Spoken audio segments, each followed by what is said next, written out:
Hello, I'm Dr. Haslam of UCLA Health's Adult Asthma Program in Thousand Oaks.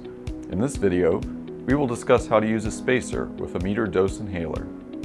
Spacers are useful because they eliminate much of the timing and coordination that comes along with using a metered-dose inhaler. This typically improves medication delivery down into the lungs and reduces the amount of medication that is wasted in the mouth and throat. Step 1. Please refer to our metered-dose inhaler video regarding priming and preparing your inhaler for use. Step 2. When the inhaler is ready to be used, attach the spacer to the mouthpiece. The spacer is a chamber into which the medication will be delivered.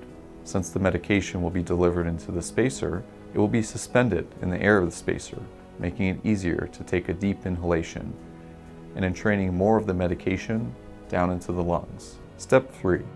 Exhale completely, and then close your lips around the mouthpiece of the spacer. Then, deliver the medication into the spacer. Take a slow, deep inhalation. Step 5. You will hold your breath for 6 to 10 seconds.